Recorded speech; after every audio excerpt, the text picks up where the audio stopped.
Welcome to some new r/malicious compliance stories, where people comply to the letter, but not the spirit of a request. I hope you had a great day. The first story is called All the Channels. I used to work for a major telecom company in Western Canada, taking customer service phone calls. I had someone call in to set up service with our internet and television services. Internet was always pretty straightforward, it was just a matter of selecting the speed. TV was a bit more complicated. On the one hand, the service was not physically turned off at the house and they already owned their own digital equipment, so we were able to do what we called a self-install. I just had to set up the account, add all the equipment and channels, and then post the order without creating a work ticket. But we hit a snag on the most complicated part of the process: channel selection. I was explaining that the 3-month introductory offer they had seen advertised only covered our base level package and what channels that included. The customer said she wanted all the channels. I explained that with the right variety of channels we carried, that was not efficient or cheap, and offered to go over her family's needs. But she said she had to go out, and when she got back in an hour, she expected the service to be working.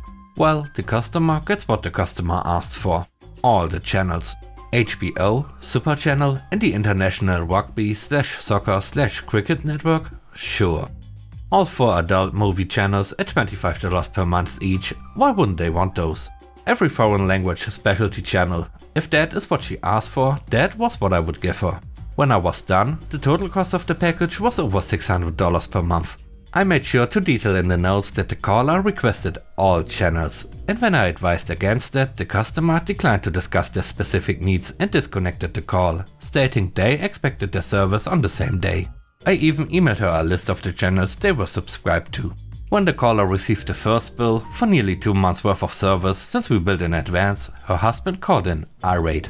After reading my notes and coming to talk to me, my team leader struck a compromise that they would waive the minimum 1-month period for adding and removing a channel.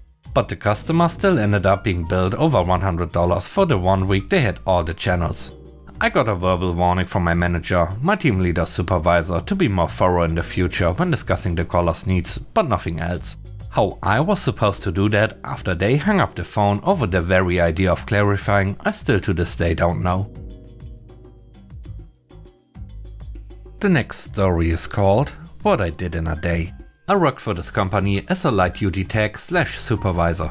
Only had one other person under me. He did the tires and oil changes, and I did engines, transmissions, well, basically bumper to bumper. Since we had so many Ford vehicles, 188 at the time, we are considered a Ford fleet and have access to the Ford diagnostic software and Ford's Diagnose website. I had 2 vehicles I was currently working on. I worked there for about a year at this time. I helped create and implement all the paperwork, just as a dealership would do, as I just left the Ford dealer 1 job before this. There was also a heavy duty side as well, semi-trucks and big yellow equipment, and the techs to work on them. One day, my boss let us know that we now have to list what we did in a day's work when we turn in our timesheet, and this is coming from the owner. Everyone had the same question. You want us to spend an hour writing out what we did in a day, on top of the worksheets we use to document what we do and what we work on? I even made the comment that no one is going to like how I'm going to go about it.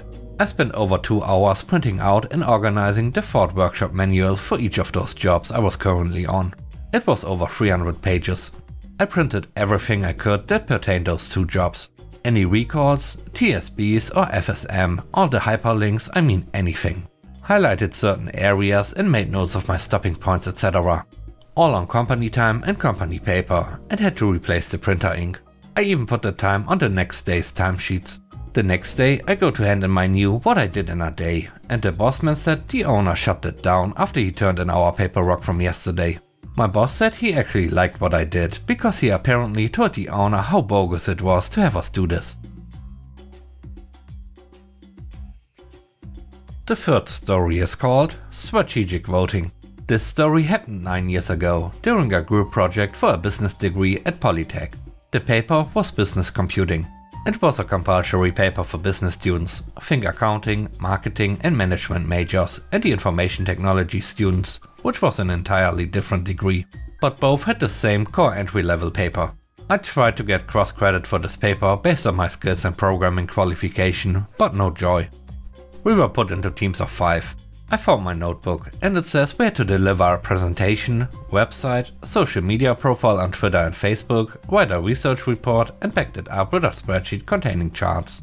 This assignment is worth 20% of our final grade and another 5% was writing a reflection on what working as a group taught us. Half of the assignment grade was not on our content or delivery. It was based on having 30 or so marks to hand out to other team members based on their perceived performance. A maximum of 10 marks or 10% of your final grade could be given to another team member. Sure enough, like any group project, 3 of us did all the work and 2 didn't even front, not even for the final deliverable of the presentation. If they had made our practice beforehand, they could have rised up to our plan. I and the 2 others worked out we could all award each other 10 points and the 2 project freeloaders whatever was left. But there was nothing to say we had to give them points, so we didn't. So sure enough, we all patted ourselves on the back, nailed the deliverables and scored full marks on the assignment. The other 2 didn't even manage a passing grade and had to retake the paper the next semester. I didn't see those 2 students around after that. Remember that reflection? I wrote in mine about how the system could be rigged and people could get grades for doing nothing if they hadn't wised up to the system. That, as a team, we voted strategically. Full marks. The next story is called How Old Are They? This happened about 10 years ago when I worked at the box office of a movie theater before automated machines were the norm. Adult tickets, 14 plus, were $11.99. Kids 3 to 13 were $9.50 and kids under 3 were free. I had a woman come to my till with 2 kids. Now these kids look to be about 15, though it can be hard to tell sometimes. As many kids don't carry any kind of ID, the rule of thumb was to sell either a kid's ticket or an adult ticket, based on how old the adult told us the kids were. Many people would abuse this and say the kids were 13 in order to save a few bucks. Typically I didn't care, as I understood the prices were pretty high and this was a big chain, so a few older kids getting cheaper tickets wasn't a big deal. What was different this time is that the woman was very rude throughout the whole transaction. We have a series of questions we have to ask throughout the transaction. Loyalty program, etc. and we would randomly get scored by mystery shoppers to ensure we were following the script. This woman was annoyed and short with me throughout the whole transaction when I was being super friendly and just trying to do my job. When we got to the part about what kind of ticket she needed, it went something like this. How old are the kids? Why? So I know whether they need kids tickets or adult tickets. What is the difference? Adult tickets are for 14 plus and are $11.99. Kids tickets are for 3 to 13 and are $9.50. Oh, they are 13. Okay, and which film would you like to go see today? Whatever film it was, I can't remember anymore. Okay, no problem. For 2 kids and 1 adult, that will be $13.99 total. Actually, I'm not going with them, I'm just dropping them off. Unfortunately, this movie is 14A, which means you have to be either 14 or accompanied by an adult to see it. Well, they are 14. You just told me they are 13. They are actually 14, I just didn't want to pay the price for adult tickets. Unfortunately, you told me they are 13. Unless you have ID that shows they are 14, I have to assume what you first told me was correct and cannot allow them to watch this movie unsupervised as it's 14A. This is ridiculous, so what are my options? They can either go to a different movie that is not 14A, or you will have to buy a ticket and accompany them to this one. After a lot of back and forth about options, she finally decided to bite the bullet and buy an adult ticket to accompany them. I like to think she spent the next 2 hours reflecting on how her attempt to save $5 ended up costing her $11.99 and 2 hours of her time. Realistically, she likely bought the ticket, accompanied them into the theater and then left them there to watch the movie while she went shopping. Either way, it still cost her the extra $11.99 for her ticket. The last story is called I Asked Nicely. This takes place in late 2020 in Northern Australia, with no restriction on travel or gatherings existing within the state. This is a story about Christmas in retail, which hinges strongly on meticulous compliance, a perfect storm, careful planning and the importance of asking nicely. Our story begins in a small supermarket deli. A new manager, let's call him Bill, has joined the team and is slowly getting to know everyone. At one point, during an evening shift, we end up talking about me. See, I'm not from around here. I moved a few years ago, and as a result have been quite separated from the family, but I did manage to go see everyone at a big Christmas get-together a few years ago. So when he asked when the last time I saw them was, I related the story, which he met with a heavy dose of surprise, as Christmas is the busiest time of year. and every store is pretty much going insane with an all hands on deck type of situation. "How did you manage to get Christmas off?" he asked. I asked nicely, I responded. Which was true in a way, but mostly worked only because I had very little care for taking public holidays off, helped around when I could and called sick maybe once in 3 years. I was reliable and my old boss liked that, so she was fine with me meeting the family. As a good boss should. "Well, good for you," Bill says, "but that's not gonna work on me." Oh Bill, you just wait. In the following couple of months, of course, the routine new boss series of events happen. Things get moved, procedures get changed, some things work and some things don't, and among other things, shifts get changed. In particular, I moved from working evenings to mornings, a welcome change in some aspects, but less so in others. Mornings pay less, and since he is not allowed to reduce my pay without reason, I get offered a raise in the form of working more hours, which would make my schedule a bit harder to fit. I offered to take regular long shifts on Monday, Friday and Saturday. Days which a lot of staff doesn't find attractive and that can be fit easily around. That's a great deal and everyone is happy. Phase 1. Fast forward to late October. After a discussion with my wife about our holiday plans, I approached Bill with a conversation. "Hey Bill, my wife is looking at heading up north with her parents for a bit of Christmas holiday. So?" I made a dramatic shrug, an expression that says, as if, an obligatory request. What are my chances to get 2 weeks off over Christmas to New Year's? The question was met with a laugh and an obvious none, which was expected, but I wasn't done of course. "Had a feeling you'd say that," I said, "but how about this? I take my birthday off, which is a Monday. That lets me have a short weekend trip so we can go around and celebrate and all, and then we can go to her parents in January, after the big weeks." "Yeah?" That gave him pause. It's harder to deny a birthday than a 2-week period. "When is your birthday?" "December 21st, most wonderful time of the year. Plenty of time to sort the schedule." "Maybe. I'll look if I can find someone. As for January, I don't care, that's not a problem. Remind me again next week." It took a couple of weeks to sort, as well as some push, because we need to book stuff, but eventually I had my 2 days off. December 21st and January 2nd. Phase 2 was good, with a month to spare. To understand Phase 3, you need a few important pieces of information. When I said that Christmas time is all hands on deck, I meant it. The store tries as hard as possible to wrangle shifts together in order to have the most possible manpower, including extra temp hires if needed. But we are not Americans, we have rights. There are clear guidelines, limits and conditions to all of this, and the short list is as follows. Any employee has the right to not work a public holiday.